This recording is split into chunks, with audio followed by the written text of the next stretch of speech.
Yo, what's up, guys? This is your boy Classy. Welcome back to the channel. Today, I want to talk to you about the best instructions and the best attributes for every role. We're going to cover this in segments. We're going to go over the defender side first, then we're going to go to the midfields, then we're going to go to the attack, which will include the wingers and the strikers. So, for now, we're only going to talk about the defenders and the goalkeeper. And if this is a series that I see in high demand, we're going to cover more topics. So, this is what I look for in goalkeepers. I don't want to waste your time too much. We have this guy, Philip Jorgensen. Now, goalkeeper can play in three different roles. It can be a traditional goalkeeper, it can be a non-nonsense goalkeeper, and it can be a ball-playing goalkeeper. If you're a non-nonsense goalkeeper, you know for sure that your passing or your handling of the ball and your first touch is not the best.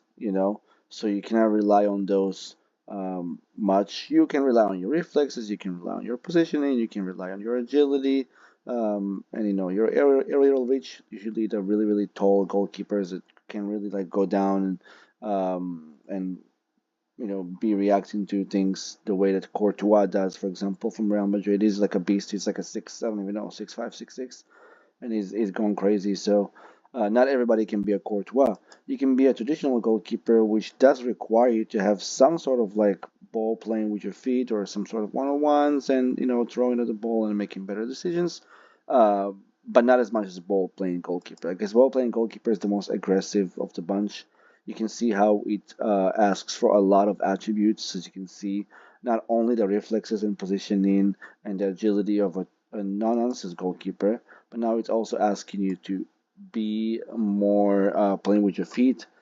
You go to one-on-ones, passing of the ball, throwing of the ball, making better decisions. Keep your composure while you're with the ball, and don't just make stupid decisions. So this one basically attributes reflects the goalkeeper's tendency to do the unexpected with or without the ball. So I wouldn't really see him as a ball playing defender. He can do it if I tell him to take dribble less or take less chances, I guess you can say. Uh, so for this specific goalkeeper, I would choose for him to be a traditional goalkeeper. You don't want to take too many chances with your ball. But since his passing is pretty decent, I'll ask him to take more chances with his passing because why not? But just don't be dribbling too much. Take more chances, but don't be dribbling too much for him. So this is his best role. And the instructions for this guy, like I would say, you can go over here and say dribble less and with the passing I can tell him to take more risks, and that's it. I won't really touch too much for him. Let's look at the right back positions. We have a bunch of players we can use, but we're going to use Michael Coyote.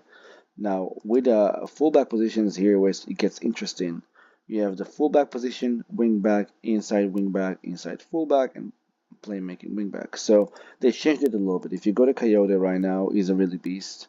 Wingback basically is a winger who stays closer to the line as far as he can wide, usually covers up and provides overlapping runs. That really works if you're playing with an inside winger who runs at a defender to the inside, or an inside forward who cuts in and shoots with his left, like Arian Robin does, or Lamine Yamal, or Vinicius Jr. from this side, obviously. So this guy needs to have pretty good crossing, pretty good marking. I mean, every defender needs to have good marking, good tackling. This is the basics, right?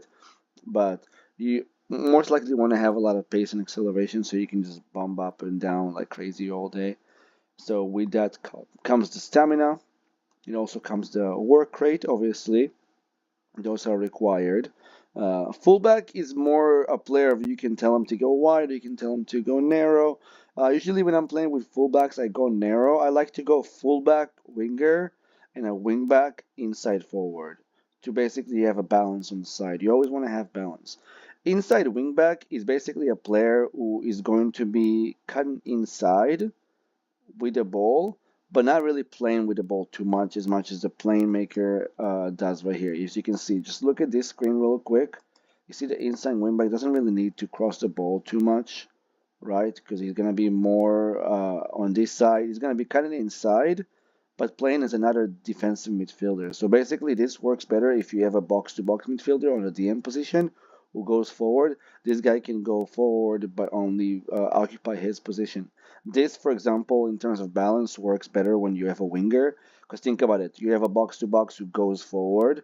There's a gap right here. Who covers the gap? The wing back covers the gap. But then who's really providing overlap? No need for overlap. You have a winger who stays as far as he can wide, providing you pass on a wide, which basically forces the left back to go wide with him, and then opens up a space here, which you can go and tell the box to box midfielder to run between the lines. So everything on the football field is connected to each other. And if you're trying to figure out how to build a tactic, I can make a really, really in-depth video to kind of explain to you how to do a synergy.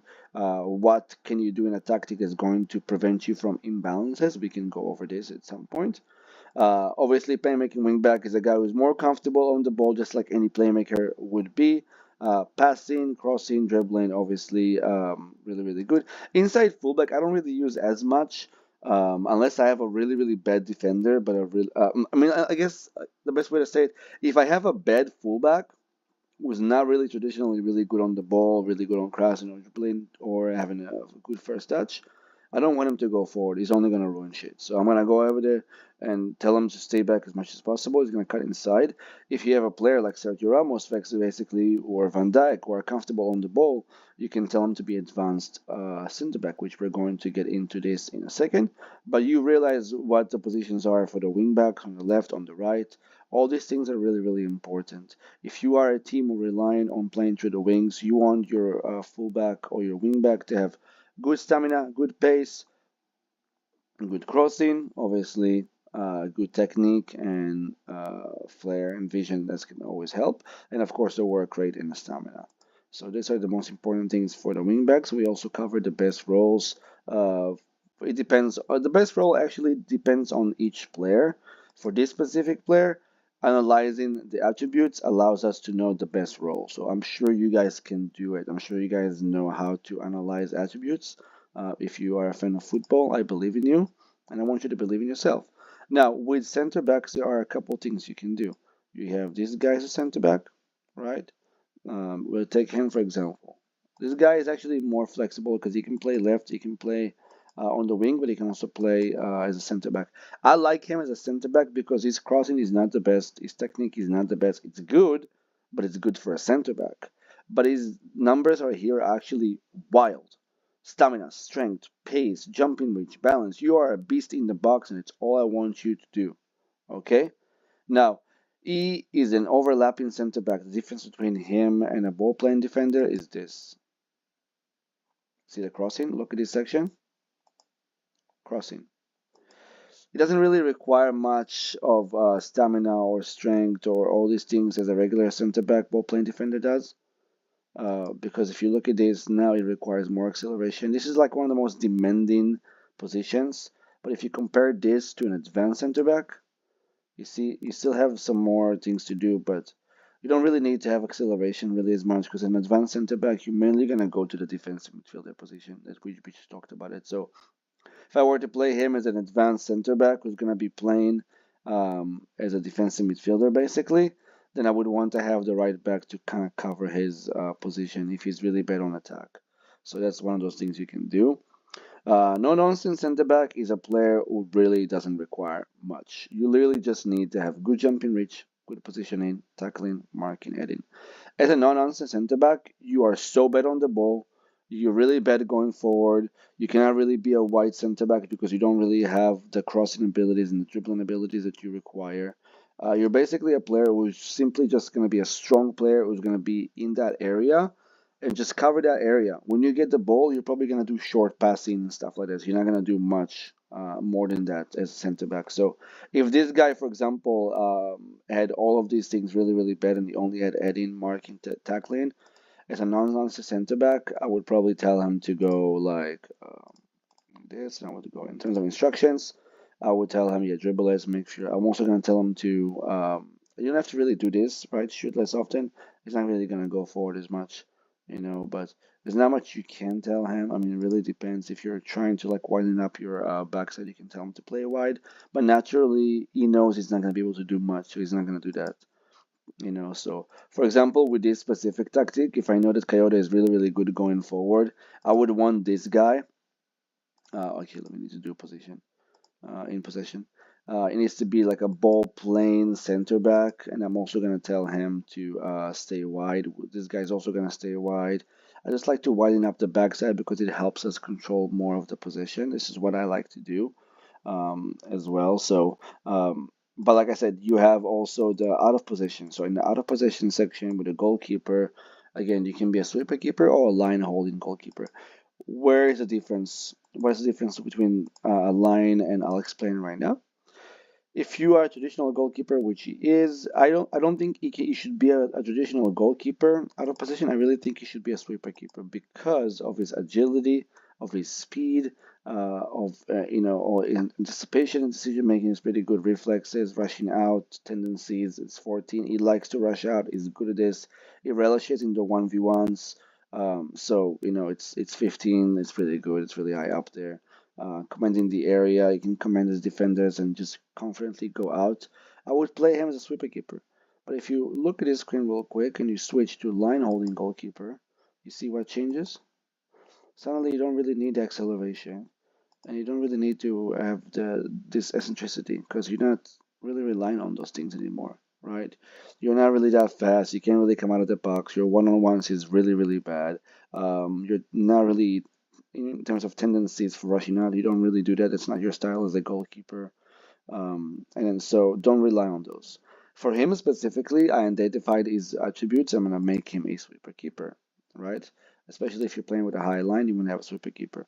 Now, out of position for the right backs, or the left back, or whatever, you can have holding fullback, pressing fullback, or regular fullback. This one really depends on your tactic, because if you're playing a pressing fullback with two fullbacks pressing and sometimes two central midfielders with pressing, you're sending a lot of players to press. If they break this press, they can suddenly kick a long ball to the wing if they're playing for a counter attack, and you're gonna get caught out with two center backs. Like, what are you gonna do?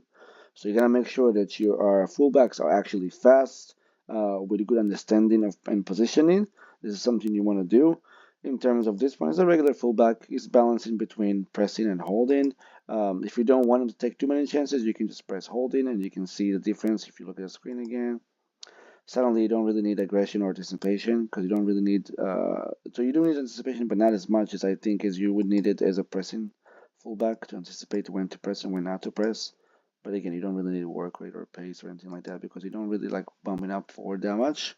You need it, but not as much. Don't forget that this one is something that's imperative to the role, and this one is like it could be helpful, but it's not really that important as the other ones are.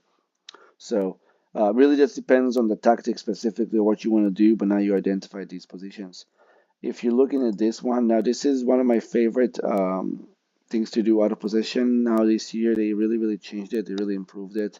You have a regular center back, you have a stopping center back or a covering center back.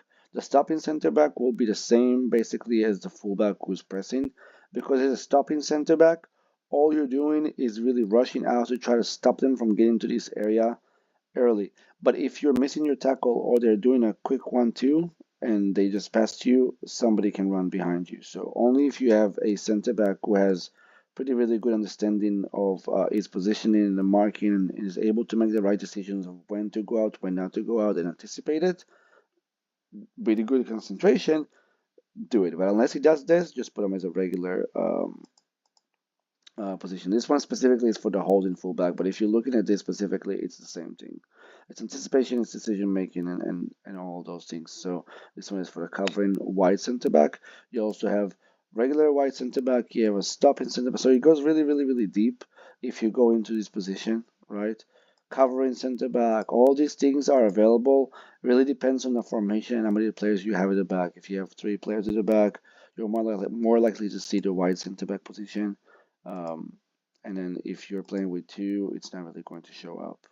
If that makes sense. So really just depends on your player. The covering center back usually stays back and leaves kind of a gap between him and the defensive midfielder. But if your midfielders and your central midfielders are really, really good at tackling and getting the ball before he gets to this box, it's really, really good because if they do try to go on a counter attack, you have a really, really fast center back who can rely on his passing, his pacing, his positioning and anticipation to stop the balls from actually going forward because he can cover it.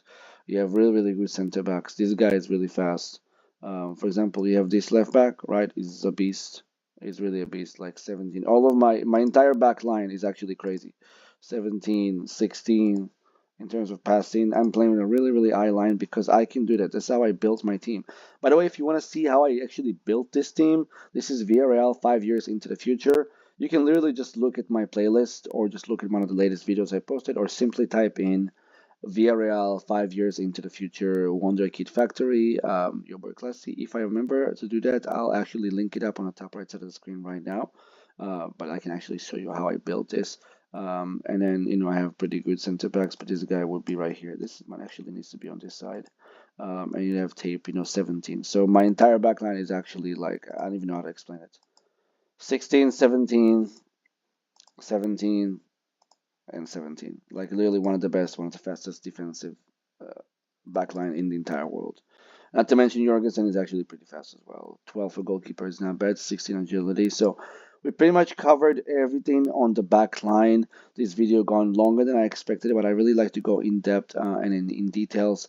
If this is something you see that's going to be helpful for you, let me know and I can definitely cover the midfield. There's a lot of roles, a lot of stuff. This is the part where it gets exciting. The midfield, central midfield is my most I like my favorite position in the entire like formation in football is the central, defensive, and the attacking. Wherever in this area is my position. It's where I thrive as a real life football player. So, like I said, thank you for being here, and I'll see you guys on the next episode.